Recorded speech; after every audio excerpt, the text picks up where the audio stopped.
All right. So I'm going to go ahead and introduce our special guest this evening. Author Jenn Carpenter is a best-selling author and award-winning podcast host from Lansing, Michigan. She has been featured on ABC's 2020, Nightline, and in ABC News, US Today, and the Daily Mail. She's a true crime buff and a lover of the paranormal. Jenn founded Demented Mitten Tours in 2016.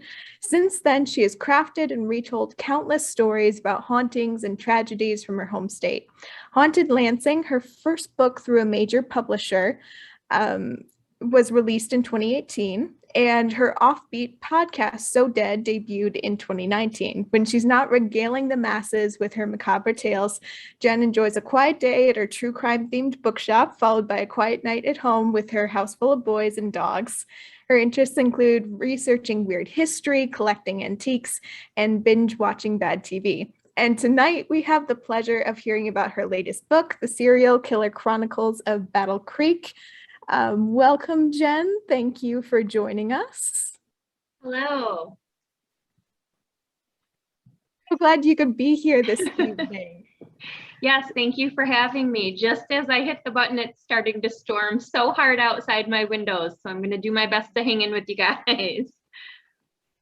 Well, we're glad you're here despite the storm. And this evening's really about you and your new book, The Serial Killer Chronicles of Battle Creek. So I'll go ahead and let you take it away. Sure. So just a little bit about me. I know I appreciate the introduction. I have been writing my whole life.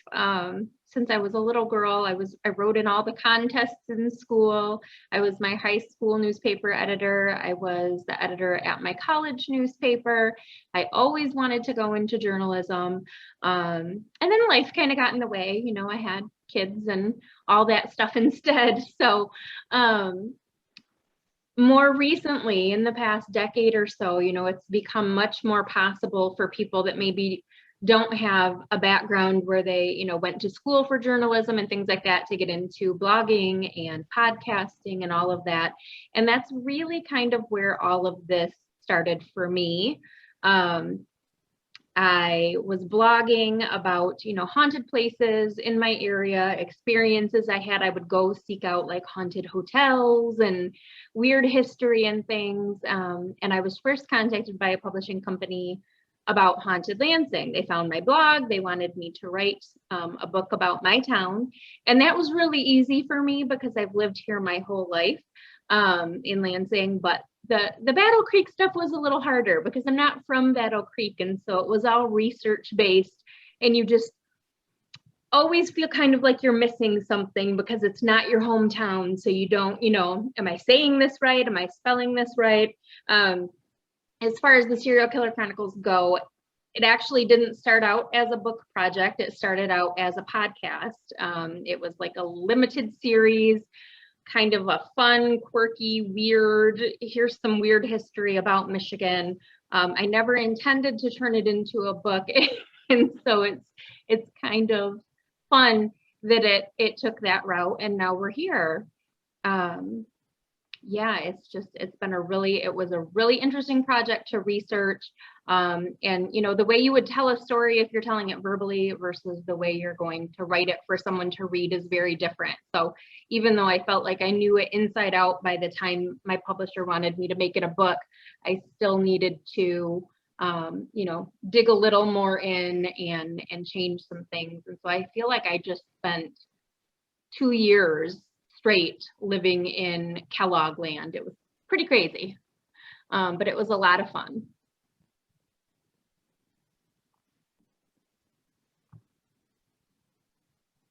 Sorry, my computer's being weird there. There we go.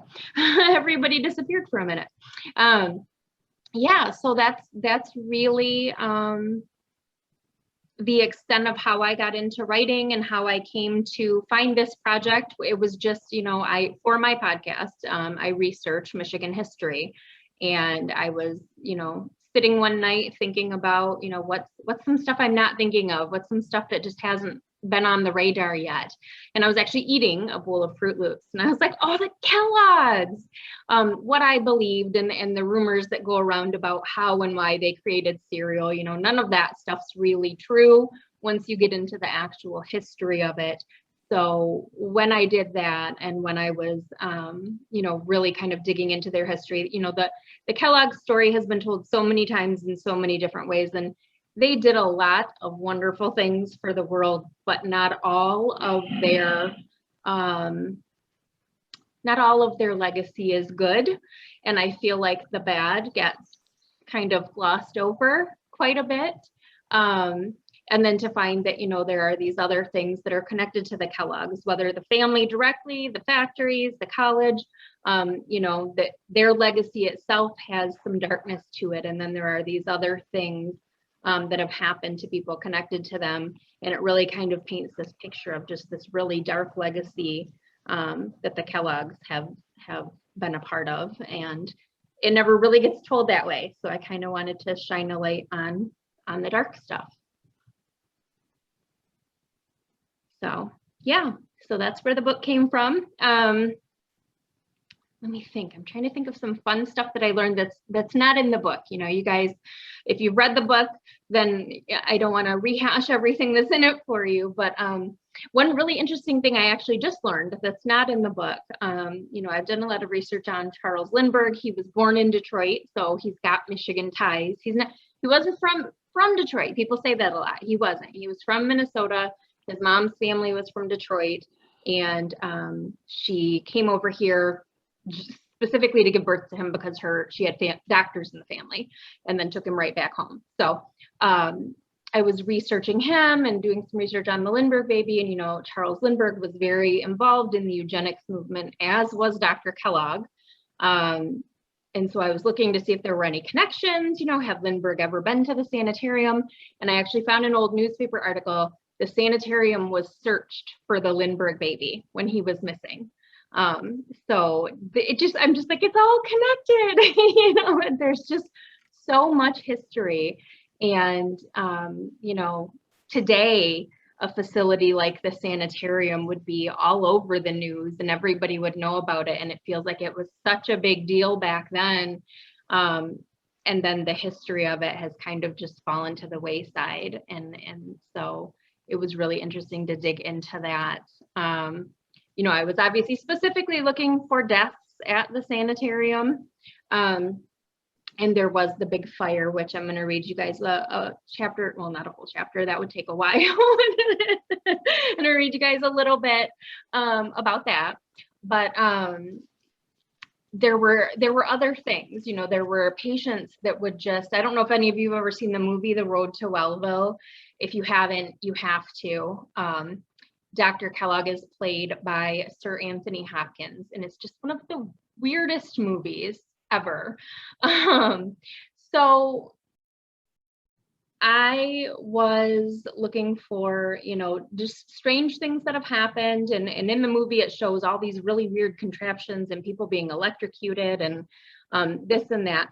There were a lot of patients at the sanitarium that mysteriously died of sudden heart attacks when they were relatively healthy in the beginning of their stay. You know, a lot of sick people went there to get well, but a lot of well people just went there to kind of rejuvenate. And a lot of Dr. Kellogg's beliefs were way ahead of his time. You know, he was vegetarian bordering on vegan, so he pushed that kind of diet. You know, he believed in lots of fresh air, lots of exercise, which were not common things back then.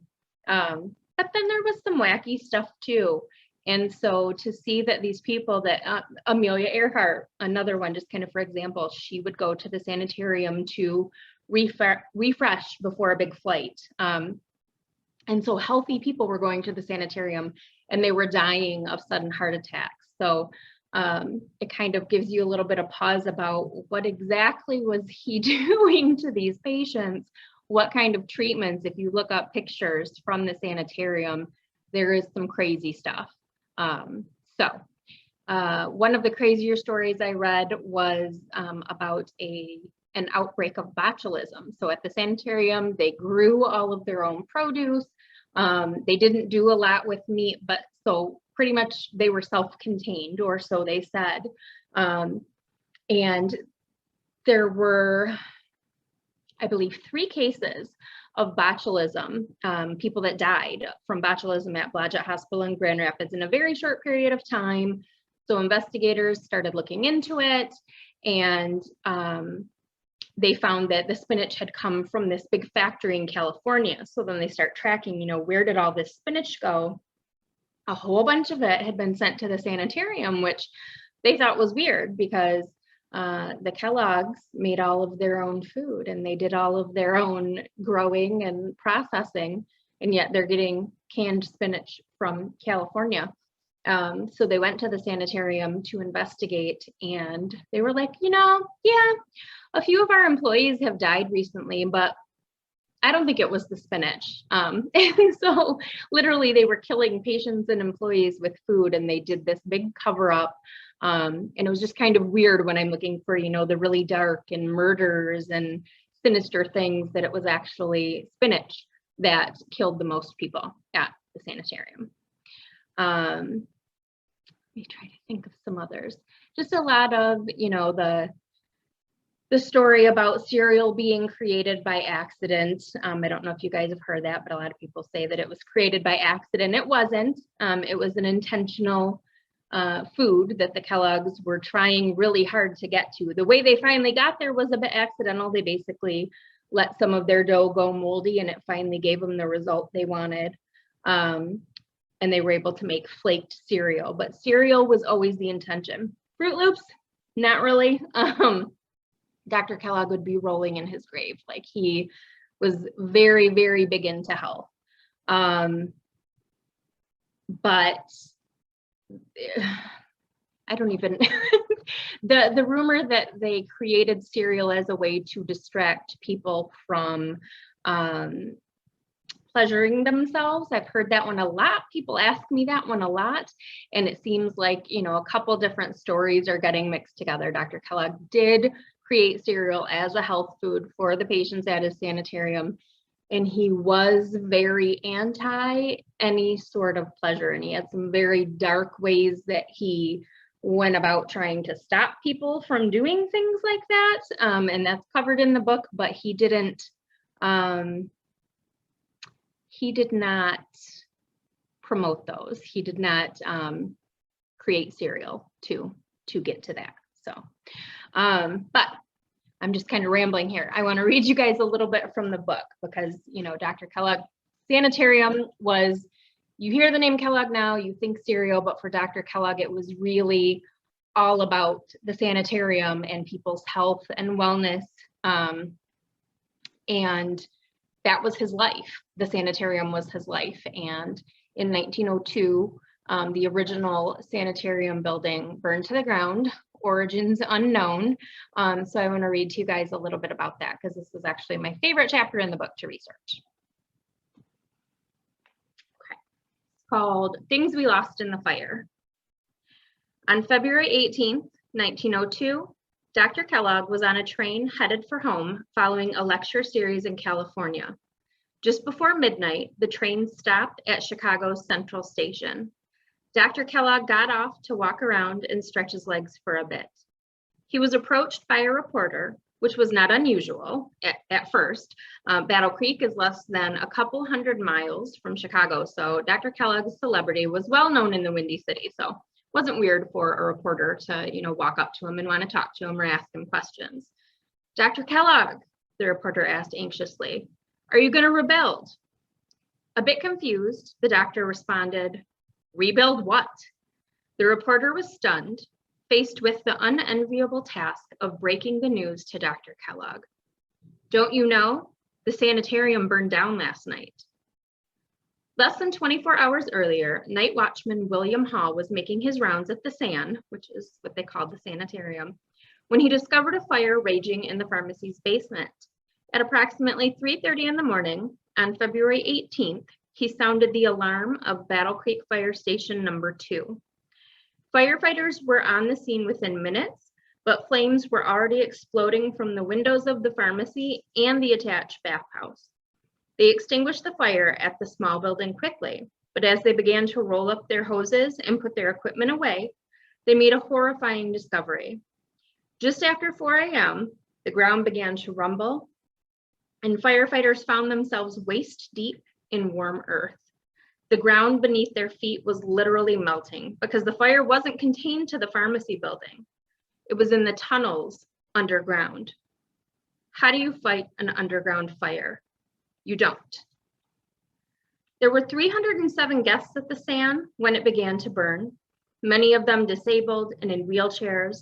The staff worked calmly and quickly to get everyone out safely, and they did a phenomenal job, with one exception. 86-year-old Abner Case of Bath, New York, was asleep in his 4th floor suite along with his wife and daughter when the fire broke out.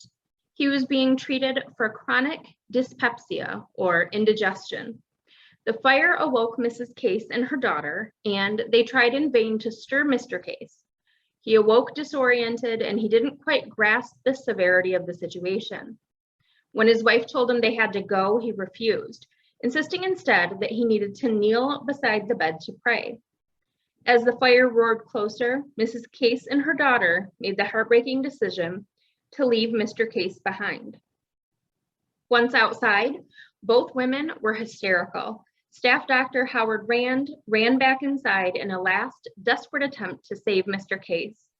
He found the confused man and led him to an exit door, but right on the precipice of safety, Mr. Case ran back into the fire, presumably to retrieve the bag full of cash that was still in his room. He was never seen again.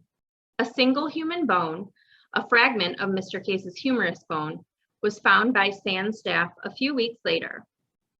Aside from the death of Abner Case, injuries were few. Mrs. H.C. McDaniels broke her leg after jumping from a 6th floor window to escape the flames.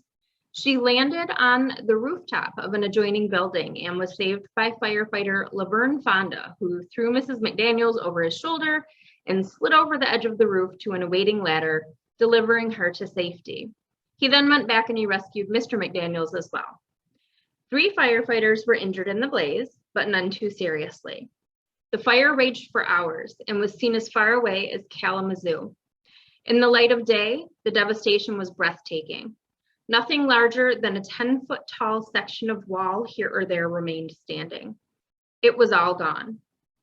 When he was told of the fire by a reporter in Chicago, Dr. Kellogg remained stoic.